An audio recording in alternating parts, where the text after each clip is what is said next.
From the rum-soaked shores of the Caribbean to the seedy streets of the Philippines. The only way to ride. If you're a contortionist. From the prolific waters of the Maldives to the cashew fields of Belize. And of course, mi casa away from casa, the Riviera Maya. Join me as I abandon ship and dive into distant waters and libations, where the people welcome me. This ain't your first rodeo, is it, Shirel? Inviting me to enjoy a beverage and sharing in the spirits of their lives. These are my fondest memories of Season 2, and I want to share them with you once again. Let's stay for one more round. This is the last call.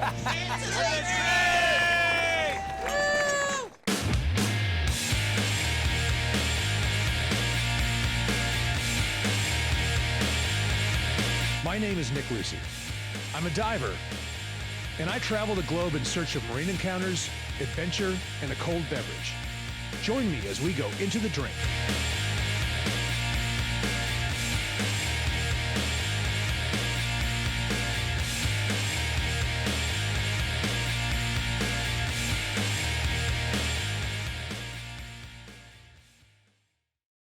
What can I say? It's been a long, strange season.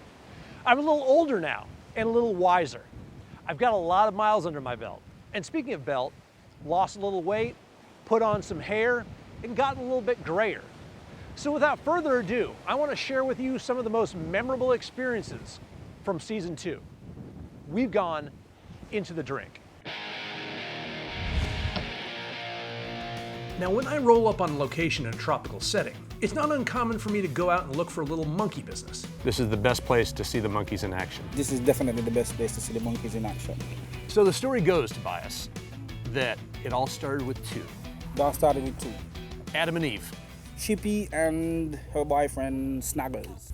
Chippy would come and present her babies, and eventually the babies would then be accustomed to people. And as they grow, they will let us touch them. Tobias says that as many as 70 monkeys will descend upon the beach to wet their whistles. And by noon, the lushes in the group are drunk and passed out. The behavior really wasn't introduced to them by humans. They developed it themselves. It's very easy for them to get drunk, so 10 minutes they're out. And then they wander off into the the brush and they sleep it off on the side. Make more monkeys.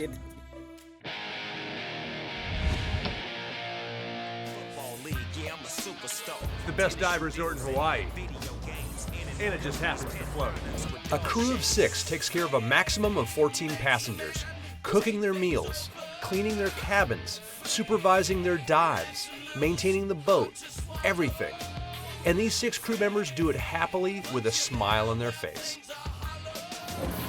Even the captain gives you special attention. So today is fire drill day on board the Aggressor.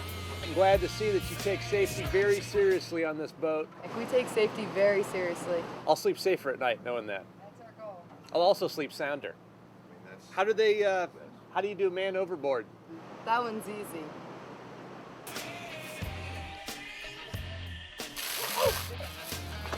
Man overboard! Thanks, Nikki. Now, when you're rolling with the Into the Drink crew, you've got to keep on your toes and always got to expect the unexpected. Like a thief in the night, a rogue mana swoops in and hooks one of our crew members' cameras. Travis watches helplessly as the mana swims off with his $10,000 rig. Deciding he's not going to give it up without a fight, he sets out in hot pursuit. Leave it to our crew to find the one kleptomaniac in the bunch. As if trying to steal Travis's job too, the mana keeps the camera rolling, recording the entire chase. But then finally, the mana drops it, gently depositing the camera gear on the sea floor, safely in the sand. A night dive that could have ended badly instead turns into a mind-boggling experience that produces some truly amazing footage. It's just another night on the road with the Into the Drink crew.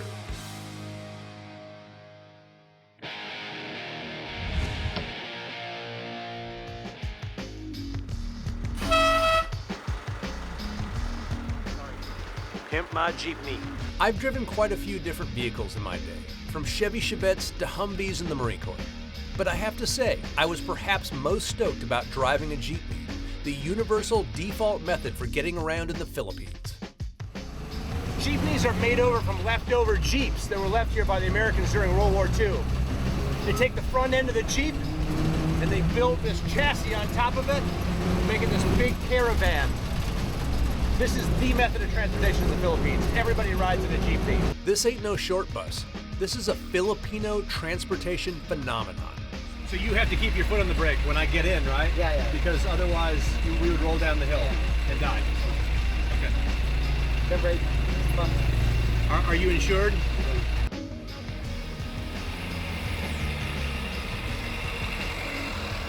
Look, Mom, driving a jeepney.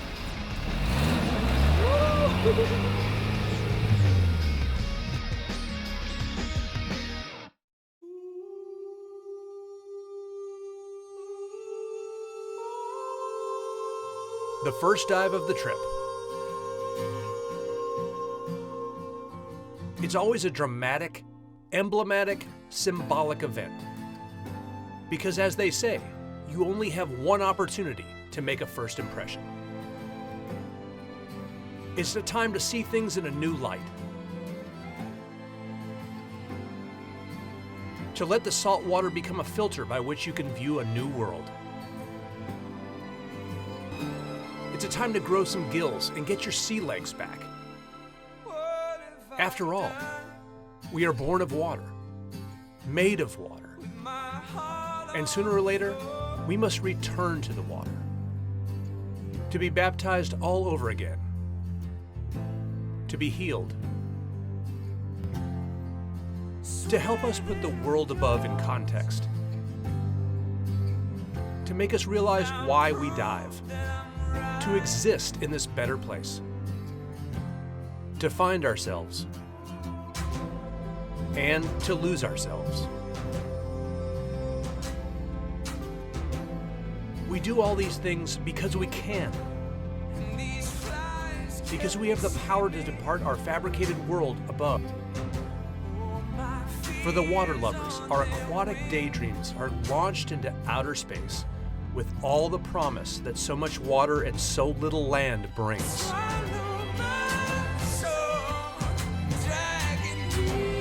Arthur C. Clarke may have said it best when he observed how inappropriate to call this planet Earth when it is quite clearly ocean.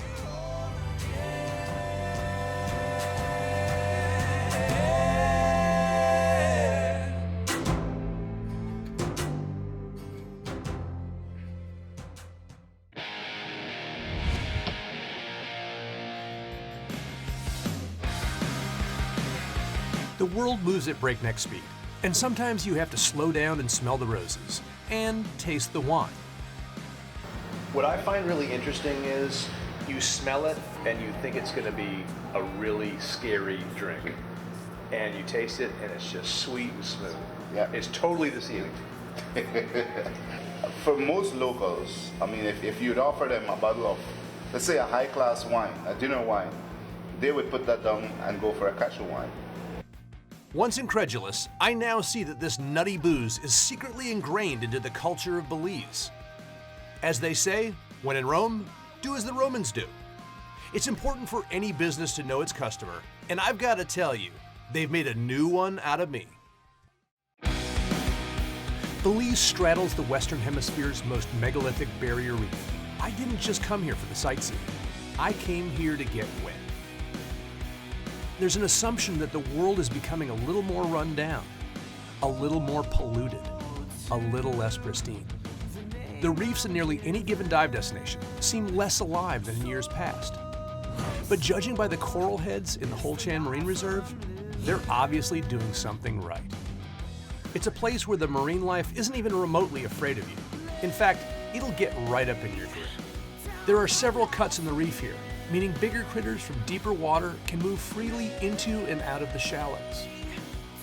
Typically nocturnal animals that spend their days hiding in crevices or under ledges, the nurse sharks of Holchan are very accustomed to human interaction. 25 years of protection have conditioned the fish to know that they're not in danger of getting hooked or speared. It's great to see that the marine park protection is paying off with such abundance. I find myself transported back to my sunny rose-colored memories, where the reefs are lusher, the fish are more numerous, and the day just seems a little sunnier. It would seem that this little corner of Belize, at least for me, has made the concept of time travel possible. And all I can think about is what my children and my children's children will find when they visit these places. How will their experiences truly compare with mine and their own? Will Holchan and the other marine reserves remain showcases of man's desire to protect his planet, or exercises in futility? Do we have the discipline to stay the course? Only time will tell.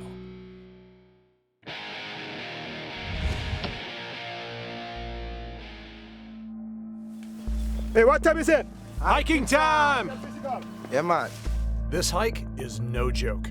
Starting to feel the effects of the altitude. Breathing a little heavier, feeling a little dizzy, a little dehydrated.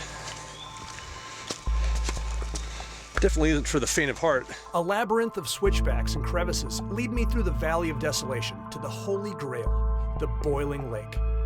Pete, I've been hiking with these 2 eggs for 6 hours. I've kept them safe and secure.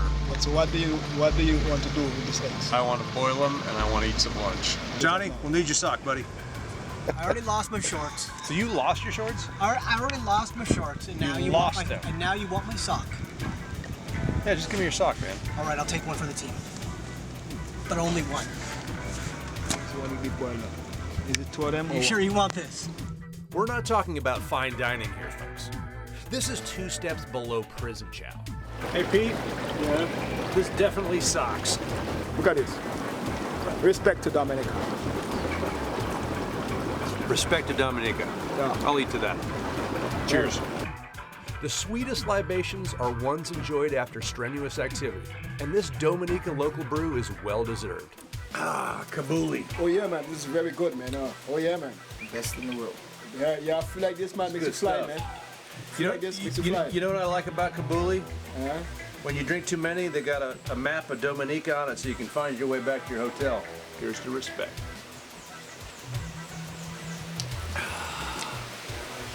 Yeah, man.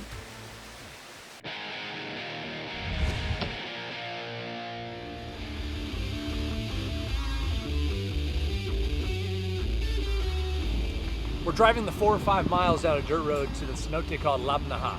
I don't know what to expect. Some of the coolest things are at the end of the bumpiest roads. Okay. Off the beaten path and a little harder to get to. If you prefer your diving with big schools of fish and bottom-dwelling critters, you've come to the wrong place. The main attraction here is the limestone formations that were birthed from water draining down from the land above tens of millions of years ago. The word stalactite comes from the Greek stalasso, meaning to drip. It's a type of formation that hangs from the ceilings of most caves, hot springs, and even some man-made structures. These formations are most often found in dry limestone caves, which cenotes were before they filled with water. The word stalagmite comes from the Greek stalagmios, meaning dropping or trickling. These formations rise from the floor of a cave due to the accumulation of material deposited on the floor from the ceiling drippings. I swim by a statue of a Maya god, which seems like a fitting tribute to the sanctity of these magical cenotes. As I finish my dive, I realize that cenotes aren't for everyone.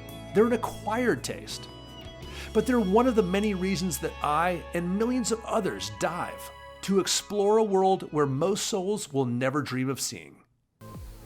This is my friend Crisanto. He's not only a shaman, but he's one of the very few shaman that are authorized to make balche. We're gonna go into the woods, see how it's made. He's gonna do a little ceremony for us, bless the balche, and we're gonna sample some of it. This is gonna be a very spiritual experience. He's blessing the ingredients that go into making the balche, and also the tools with which it's made. Balche, without this blessing, is not balche.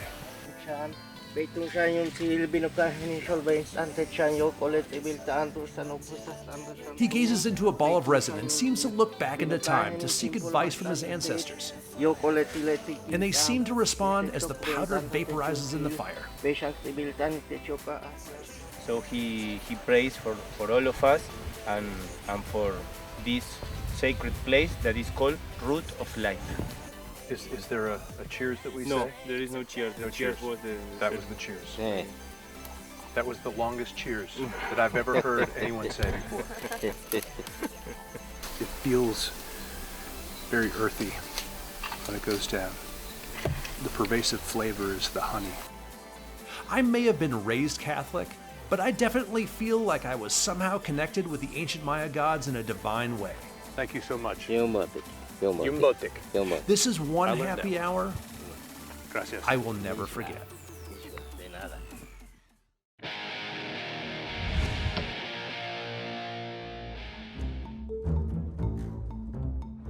Johnny, you got that dive knife?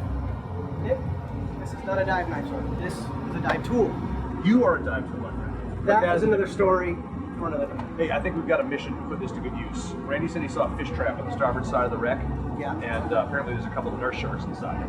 Not good. It's been there for a while. There's a lot of coral growth on it. So let's liberate some nurse sharks, shall I'm we? all for it. We descend to find the fish trap we'd spotted on our last dive.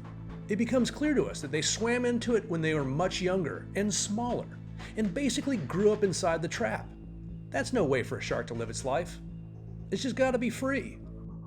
And as they emerge from captivity, we bask in the satisfaction of knowing that we've done our good deed for the day.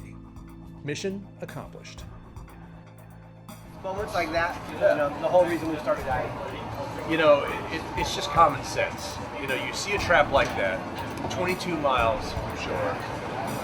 There's no boats out here. That thing's just sitting down there. That was a good dive. Yep. I'd say that was one of my proudest dives yet. Good job.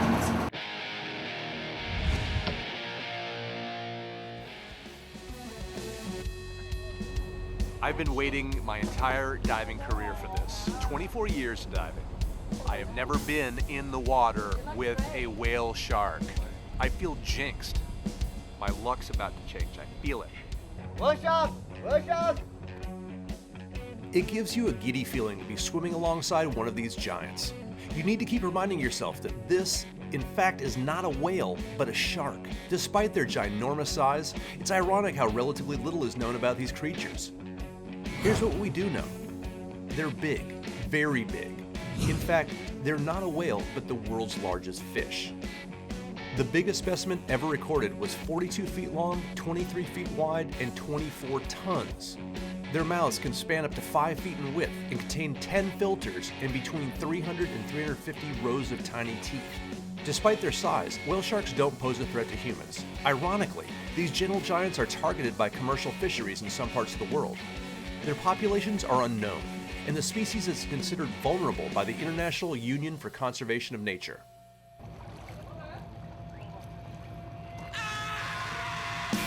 This is one of about 20 destinations worldwide where whale shark sightings are relatively common. I've been to a few such destinations in the past, but always came up short.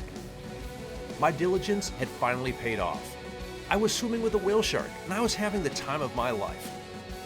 I spent nearly an hour in the water with this big speckled creature, but it went by in what felt like minutes.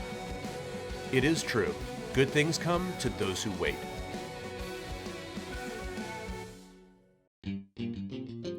I knew I was in trouble when the customs officials confiscated my duty-free liquor when I arrived in the Maldives. Let's go find some booze. I've become privy to a local beverage called Rukura, a variation on palm wine, which is popular throughout Asia. We're going to meet a guy who makes some sort of liquor from coconut trees. That's all we know at this point. And it's got alcohol in it. Yeah. No alcohol? Non-alcoholic. You're saying that with a smirk on your face, though. I think that you know something that you're not telling me. Yeah. It has booze in it, doesn't it? Yeah, it does not. That's the official line. We're gonna find out for sure. All right. Did we bring a breathalyzer with us? The flower clusters of the coconut trees are cut to produce a sap extract, a kind of nectar, which is then fermented to produce palm wine. Resorts in the Maldives can have alcohol. Yeah. But you can't go down to your liquor store and get a bottle of wine, get a bottle of vodka. It's just, locals cannot, they're forbidden to drink. Yeah. Like anywhere though, I'm sure there are people that find a way to get some, right? I mean, if you were of that ilk that you would want. A little toddy after a hard day's work. I'm not looking for the fountain of youth here. I'm just looking for a refreshing drink and maybe a slight buzz. But I can't even tell if this beverage is alcoholic. Yeah. You done? No, you first. All right. I want to make sure that it doesn't keel over first. Yeah, this one's better. Better? Yeah. How is it better? There's more taste now.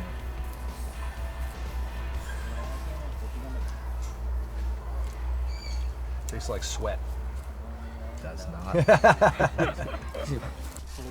You want some? You don't like it, huh? You don't touch the stuff? He's not drinking. Are you old enough to drink? Now this has no rye in it. This no rye. No rye. Right? No rye. So it does have rye. This is juice. Coconut juice. We will never know the truth. Like the Maldivian people themselves, this cocktail is a mystery that I may never solve, but makes me return again and again.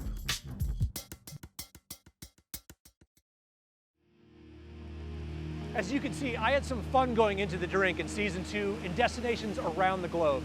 I met some interesting characters, had some amazing beverages, and had experiences that will last a lifetime. Where am I going in season 3? I don't know yet. I can't wait to find out. But in the meantime, I hope to see you in the drink.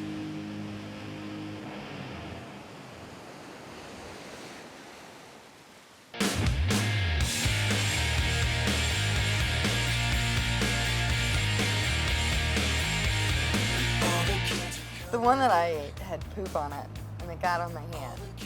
Poop costs you extra. This is a wild javelina, mate. Vámonos. And you know when you get tired of fishing, just put your beer in there. It's a great beer hole. You know, on a beach full of drunk monkeys, you have to do something really, really bad to wind up in the locker. I wonder what he did.